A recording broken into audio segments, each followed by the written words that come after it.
Le Burundi, comme tant d'autres pays du monde, reconnaît le rôle essentiel que joue la science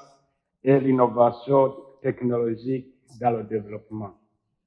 Doté d'un potentiel énorme pour vaincre la fracture numérique qui s'observe, notamment la présence des infrastructures de base inexploitées suffisamment, une population à plus de 60% jeune, dynamique,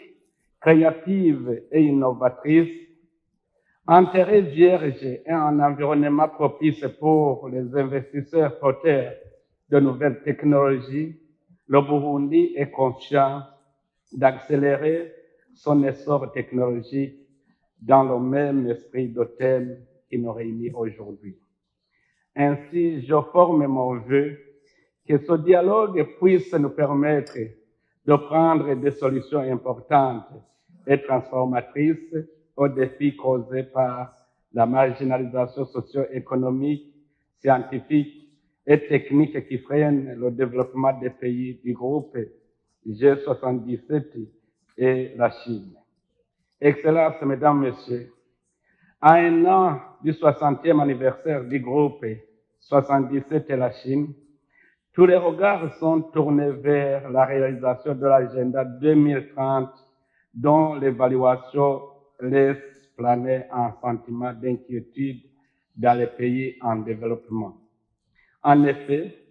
l'absence de coopération internationale en matière d'aide à la réalisation des ODD que nous observons et les limites de la coopération nord-sud interpellent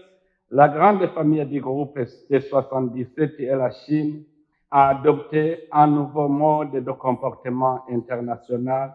pour promouvoir l'éthique de la coopération sud-sud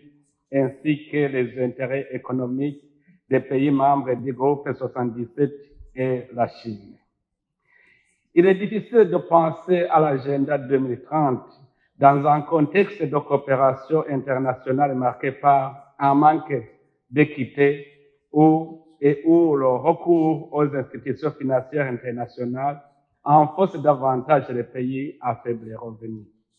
Il me semble judicieux de nous mettre d'accord sur le langage commun à utiliser lors de la 78e session de l'Assemblée générale des Nations unies